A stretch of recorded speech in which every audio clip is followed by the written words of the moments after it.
नमस्ते योगीज, कैसे हैं आप सब। इस वीडियो में हम जानेंगे कि लो बीपी में कौन से आसन करें और आपकी लाइफस्टाइल कैसी होनी चाहिए।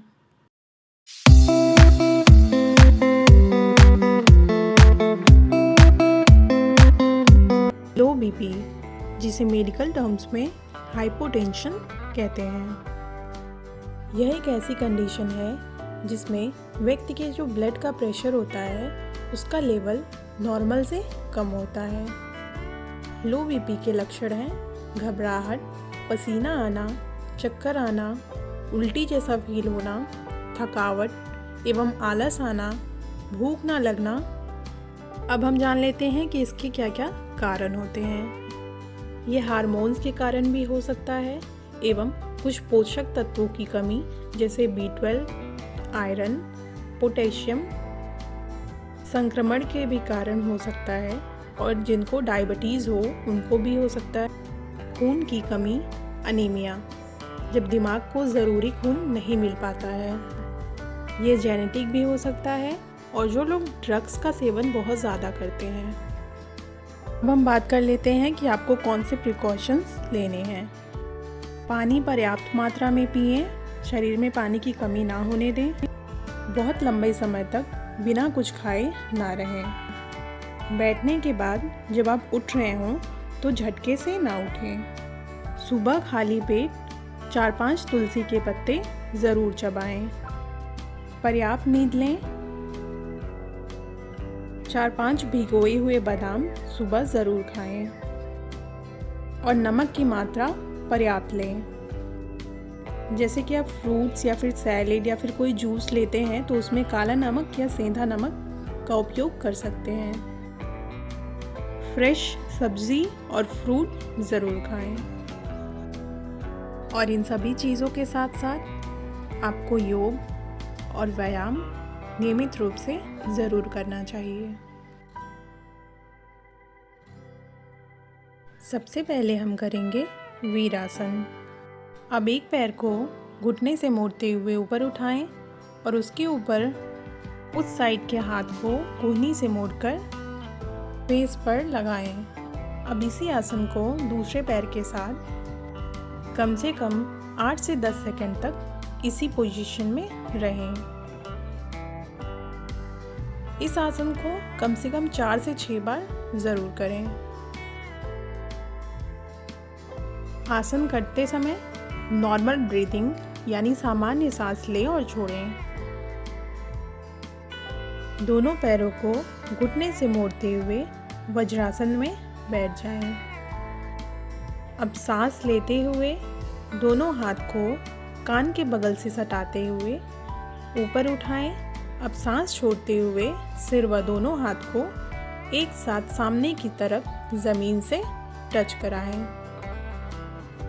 बाह्य कुंभक यानी सांस को रोककर रखें। कुछ देर रुकें, फिर सांस लेते हुए वापस आ जाएं। पीठ के बल लेटकर दोनों हाथ कमर के अगल बगल रखकर घुटनों को कड़ा करते हुए धीरे धीरे दोनों पैरों को ऊपर की ओर उठाएं। पैरों को इतना उठाएं कि कमर और पैर लगभग एक सीध में हो जाए और अपने हाथों से कमर को सहारा दें। ध्यान दें ठुड्डी आपके सीने को छूने लगे। आसन करते और वापस आते समय अंतः कुंभक यानी सांस अंदर लेकर उसे रोककर रखें और आसन में नॉर्मल ब्रीथिंग करें। अच्छी प्रैक्टिस हो जाने के बाद आधे से 5 मिनट तक आप इसे कर सकते हैं। पीठ के बल लेटकर पैरों को उठाते हुए सर्वांग आसन की स्थिति से होते हुए, यानी इसके पहले जो हमने आसन किया था ठीक वैसे ही जाना है। इस आसन में पैरों को पीछे की तरफ ले जाना है और फर्श से टच कराना है। घुटने को मुड़ने ना दें। आसन में जाते समय सांस अंदर रोकें। उसके बाद नॉर्मल ब्रीथिंग करें। मूल स्थिति में वापस आते समय अंतः कुंभक यानी सांस अंदर रोककर रखें। हाथों की स्थिति आप चाहें तो इस प्रकार रखें या फिर आप हाथों से दोनों पैरों को पकड़ सकते हैं। अच्छी प्रैक्टिस हो जाने के बाद अब 5 से 7 मिनट तक इस आसन में रह सकते हैं। इस आसन को करने के लिए हम पहले हलासन में आ जाएंगे, जो हमने अभी इससे पहले किया था। अब दोनों पैरों को घुटनों से मोड़ते हुए दोनों कानों के पास हल्का दबाव बनाते हुए रखें। पैरों के पंजों को ज़मीन पर टिका रहने दें। हाथों की स्थिति नॉर्मल भी रख सकते हैं एवं दोनों हाथों से दोनों कान के निचले हिस्से को पकड़कर इस प्रकार भी रख सकते हैं। आसन में जाते एवं आते समय सांस लेते हुए रोककर रखें एवं आसन में नॉर्मल ब्रीथिंग रहेगी। वज्रासन में बैठकर सर को सामने की तरफ झुकाते हुए उसके आगे के भाग को मैट पर रखें। दोनों हाथों की उंगलियों को एक दूसरे में फंसाकर सर के पास घेरा बनाते हुए रखें।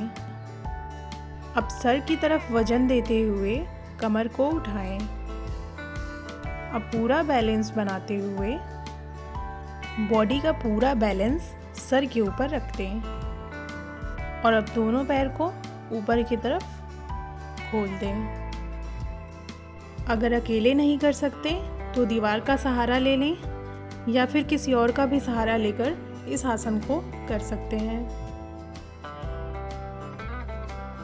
आसन करते समय सांस लेकर रोककर रखें और वापस आते समय भी सांस लेकर रोककर रखें एवं जब आप आसन कर रहे हो तो उसमें नॉर्मल यानी स्वाभाविक सांस लें और छोड़ें। इस आसन को करते समय इस बात का विशेष ध्यान दें कि बॉडी का वेट सर के बिल्कुल बीच के भाग में ना हो, यह फोरहेड या माथे के ऊपर हो।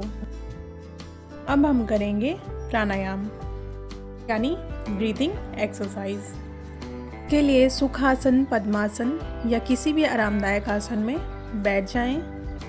सबसे पहले हम करेंगे भस्त्रिका प्राणायाम। इस प्राणायाम में सांस लेना होता है और छोड़ना होता है। सांसों की गति तेज होती है। पीठ और गर्दन स्ट्रेट रखें, चिन्ह मुद्रा लगा लें। अब सांस लें और छोड़ें। कम से कम 20 बार तेजी से सांस लें और छोड़ें। सांस लेने एवं छोड़ने में दोनों में ही जोर लगता है। जब हम सांस अंदर भरते हैं तब हमारा चेस्ट फूल जाता है। जब सांस बाहर निकालते हैं तो ठीक पहले जैसे स्थिति में आ जाता है। अब हम करेंगे कपालभाति प्राणायाम। इस प्राणायाम में सांस लेने की गति जो है वो स्लो होती है और सांस छोड़ने की जो गति होती है वो फास्ट होती है, यानी उसमें जोर लगाना पड़ता है। नॉर्मल सांस लें और पूरा ध्यान जो है वो सांस छोड़ने पर लगाएं। पूरी शक्ति के साथ सांस बाहर निकालें। अगर यह प्राणायाम करते समय आप अनकंफर्टेबल फील कर रहे हैं तो थोड़ी देर रेस्ट कर लें। अब दोनों हाथों को रब करते हुए आँख के ऊपर रखें, फिर आँखों को खोलें। अब हम करेंगे सूर्य भीति प्राणायाम, जो लो बीपी वालों के लिए बहुत ही इम्पॉर्टेंट होता है। इस प्राणायाम में दाहिनी साइड से सांस भरना है, फिर बाएं साइड से सांस को बाहर निकालना है। सबसे पहले बाएं नाक के होल को अनामिका उंगली से बंद कर दें और दाहिनी साइड से सांस को अंदर भरें। फिर अंगूठे से दाहिनी नाक को बंद करके बाएं साइड से सांस को बाहर निकालें। इस प्रकार एक साइकिल पूरा होता है। आपको इसी साइकिल को कम से कम 10 बार करना है। इस प्राणायाम को करते समय इस बात का विशेष ध्यान रखें कि जब ज़्यादा धूप हो या ज़्यादा गर्मी हो तब इसे ना करें, क्योंकि यह प्राणायाम शरीर को गर्म करता है। आप सुबह धूप निकलने से पहले एवं शाम को सूर्यास्त होने के बाद इसे कर सकते हैं। इस वीडियो में बताई गई सभी चीज़ों को जहाँ तक पॉसिबल हो फॉलो करें एवं अच्छी लाइफस्टाइल के साथ योग ज़रूर करें। हरि ओम तत्सत।